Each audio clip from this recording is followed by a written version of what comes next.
Magandang araw po at magandang gabi sa mga nakakapanood sa gabi at sa lahat po ng naabot ng video na ito. Welcome po dito sa AMB o Avoy Mix Videos. Ngayon po, ang tatalakayin natin ay talagang nakakainis, nakapapasok lang na balita. Ito po ay tungkol sa West Philippine Sea. Para ba kasing punching bag na lang tayo ng mga Chino. Ito po ang balita at panoorin natin.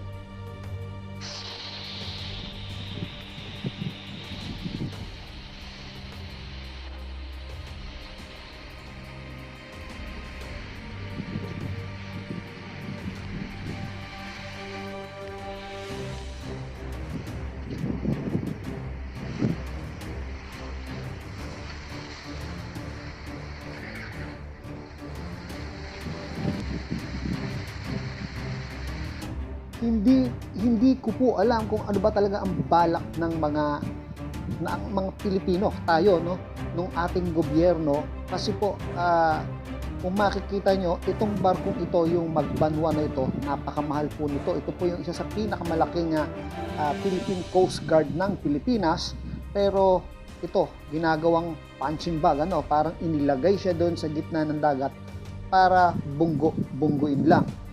Tapos iiyak-iyak sa media, parang nagpapaawa effect, hindi na maganda, nakakainis na, na ganito, hinahayaan na lang natin na ganituhin tayo ng itong mga Chinese na ito.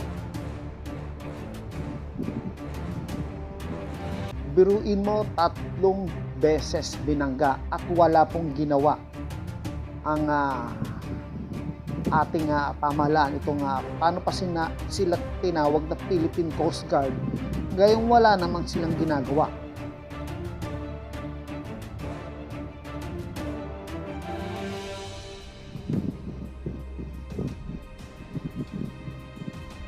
Ito pong ginagawa ng Chinese na ito ay hindi lang basta pagbangga, itinutulak niya yung ating barko palayo dun sa area na yon.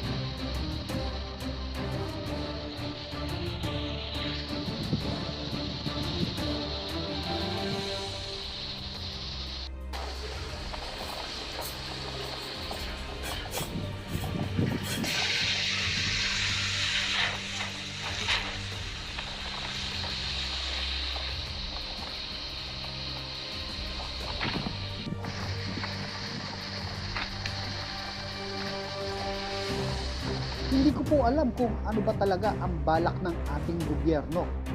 Bakit hinahayaan natin ito? Pinapadama lang ba natin itong mga Chino na ito? Bakit kailangan pang humantong sa masira pa yung ating mga kagamitan bago pa tayo tulungan o tanggapin yung tulong ng Amerika? Minsan po tuloy ay napapaisip na po ako, baka ita-timing nila ang digmaang ito. Sa paanong paraan? Sa tingin ko, ita-timing nila kung saan malapit na yung eleksyon. Bakit po? Kasi pagka nagkaroon po ng digmaan, tiyak po na wala pong eleksyon na magaganap. At kung sino man yung pinuno na naabutan ng digmaan na yon, tiyak po na siya ang magpapatuloy hanggang sa matapos yung problema dito sa West Philippine Sea.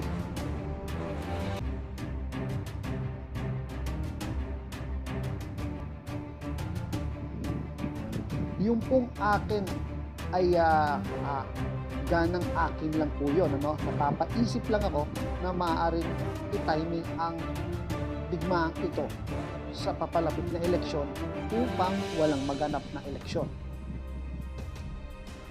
At kung minsan napapaisip din po ako, na maaring sinusubukan ng ating gobyerno itong mga kasundaluhan natin, ano, na yung kanilang temper o ginagawa itong pain para lang pagsimulan ng gera.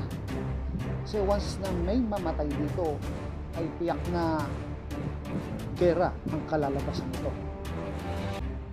Kasi kung titingnan po natin, ano, ang ating presidente ay ayoko naman siyang pangunahan, ano, pero siya po ay kalmado, ano. Tingin ko talagang meron siyang balak na hindi natin alam at nakakasiguro ko na alam ng presidente yung kanyang ginagawa. Ang nakakainis lang po talaga dito ay itong mga abusadong CCG, yung Chinese Coast Guard, ano. Akala mo kung sino sila. Talagang sinusubukan nila yung pasensya na tayo, pasensya nating mga Pilipino. Parang ano, no, yung teleserye, no, parang nananadya kahit itong tayo, no, itong mga PCG, yung Philippine Coast Guard, na nakakainis na, no. Kahit isang palaga, no, kahit isang ganting pitik, wala tayong ginagawa eh. Kaya nga yung Korea at Japan na sinasabi o sinisigawan na tayo na pumalag na tayo ng mata sa mata.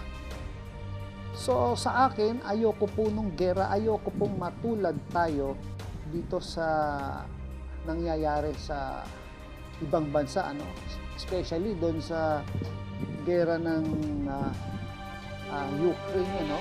So at saka ng Russia, walang panalo eh. Lahat po talo, both side. Kaya ang panalangin ko lang, sana itong nagbabadyang maaring pagsimula ng gera dito sa West Philippine Sea ay humupa, ano, magkaroon ng resolusyon hanggat maaari at hindi humantong sa gera. Pero kung sana noon pa pinakita natin yung ating mahigpit na pagtutol sa pamamagitan ng pagganti ng tinatawag na water cannon, hindi siguro mamimihasa itong mga Chinese Coast Guard na ito, ano, naggagawin na lang yung gusto nilang gawin sa ating mga Pilipino, sa Philippine Coast Guard. Etong mga pinuno ng China, ano, ito pa nilang pinuno, saka yung iba pa, no, umasenso lang sila, no, ganito na yung ginagawa nila, no, nambabaraho na sila, no. Sana panalangin natin, sama-sama tayong manalangin na hindi ito humantong sa isang digmaan. Sige po, hanggang sa muli po, kita-kita po tayo dito sa channel na ito, sa Avoy Mix Video. Maraming salamat po.